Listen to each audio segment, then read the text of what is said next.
134వ ఆవిర్భావ దినోత్సవం 1985వ సంవత్సరం ఏవో హ్యూమ్ గారి ఆధ్వర్యంలో కాంగ్రెస్ పార్టీ ఆవిర్భవించింది.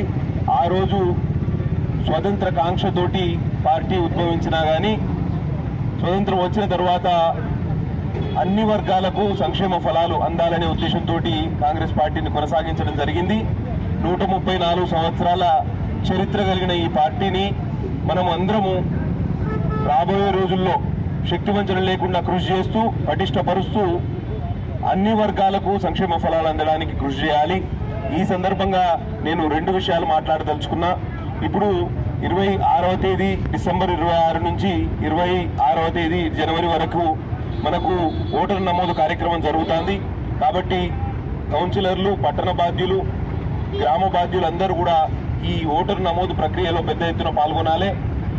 ఒక ఫోటో, ఒక ఆధార్ కార్డు ఉంటే సరిపోతుంది.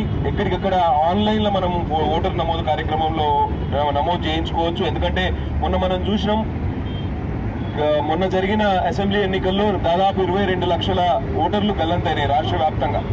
అందరూ ఆ రోజు ఓటు కోసం వచ్చి అక్కడ మా ఓటు ఉన్నదా లేదా అని తెలుసుకునే బదులు ఒక అడుగు ముందుకేసి మన ఓటు ఉన్నదా లేదా అని తెలుసుకొని వాళ్ళందరూ లేని వాళ్ళందరూ కొత్తగా నమోదు చేయించుకోవాల్సిందిగా విజ్ఞప్తి చేస్తున్నా.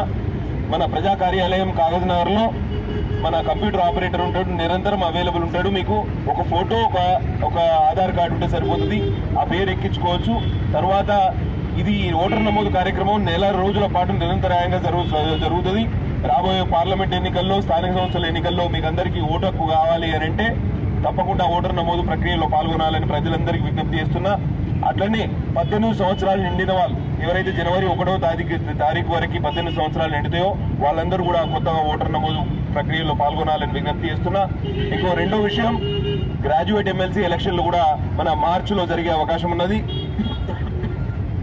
కాబట్టి ఎవరైతే కొత్తగా ఇది గ్రాడ్యుయేట్ ఎమ్మెల్సీలో ఇదివరకు ఓటు వేసిన వాళ్ళకి హక్కు లేదు. మళ్ళీ D no preparation of voter list ఉన్నది. కాబట్టి అందరు గ్రాడ్యుయేట్ పట్టభద్రులు ఎవరైతే ఉంటారో వాళ్ళు ఒక ఫోటో, ఒక ఆధార్ కార్డు, ఒక డిగ్రీ సర్టిఫికేట్ ఇవన్నీ మన ప్రజా కార్యాలయంలో ఇస్తే ఆన్లైన్లో ఎక్కించుకోవచ్చు. ఇది 31వ తారీఖే లాస్ట్ డే. కాబట్టి పట్టభద్రుల నియోజకవర్గం తరపు నుంచి కూడా కాంగ్రెస్ పార్టీ అభ్యర్థులుగా నిల్చునే అవకాశం ఉన్నది. 4 జిల్లాలైన ఆదిలాబాదు, నిజామాబాదు, మెదక్, ఇంకా కరీంనగర్, ఈ 4 జిల్లాలకు కలిపి ఒక నియోజకవర్గం పట్టభద్రుల ఎమ్మెల్సీ నియోజకవర్గానికి కూడా మన పార్టీ తరఫున అభ్యర్థిత్వం ఖరారయ్యే అవకాశం ఉన్నది. కాబట్టి వాళ్ళందరినీ కూడా మన ఎవరు నిల్చున్నా కూడా మన నియోజకవర్గం నుంచి ఎవరు నిల్చున్నా కానీ వాళ్ళకు సహకరించాల్సిందిగా విజ్ఞప్తి చేస్తున్నా.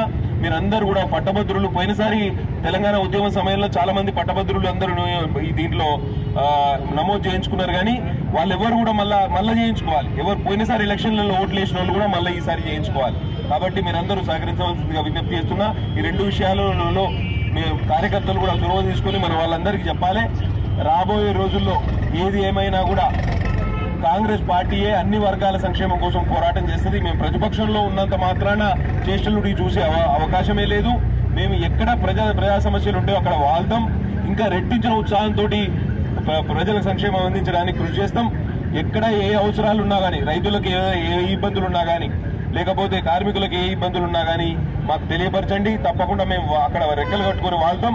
మీ అందరి ఆకాంక్షలు తీర్చడానికి తప్పకుండా కృషి చేస్తాం. రాబోయే రోజుల్లో అన్ని స్థానిక సంస్థల్లో కాంగ్రెస్ పార్టీ పోటీ చేస్తుంది. స్థానిక సంస్థల్లో sarpanch, MPTC, ZPTC, council, municipality అన్నింట్లో, పార్లమెంట్ తరపున ఎలక్షన్లు అయితే మార్చి ఏప్రిల్లో ఉండే అవకాశం ఉన్నది. కాబట్టి అన్ని ఎన్నికలకు సమాయత్తమైదాము. రాహుల్ గాంధీ గారిని ప్రధానమంత్రి చేయడానికి ఒక కాంగ్రెస్ పార్టీయే కాదు, బీజేపీని వ్యతిరేకించి అన్ని పక్షాలు కూడా ఏకమయ్యే అవకాశం ఉన్నది.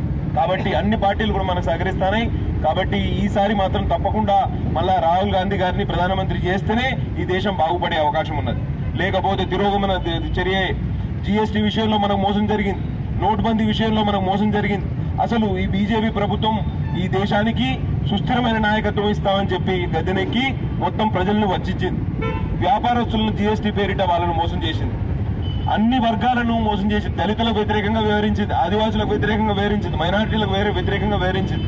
కాబట్టి రాబోయే పార్లమెంట్ ఎన్నికల్లో జాతీయ స్థాయిలో కాంగ్రెస్ పార్టీ రావడం ఖాయం. కాబట్టి ఈ మహాక్రతువులో మీరందరూ భాగస్వాములు కావాలని కోరుతూ సెలవు తీసుకుంటున్నా. జై కాంగ్రెస్, జై జై కాంగ్రెస్.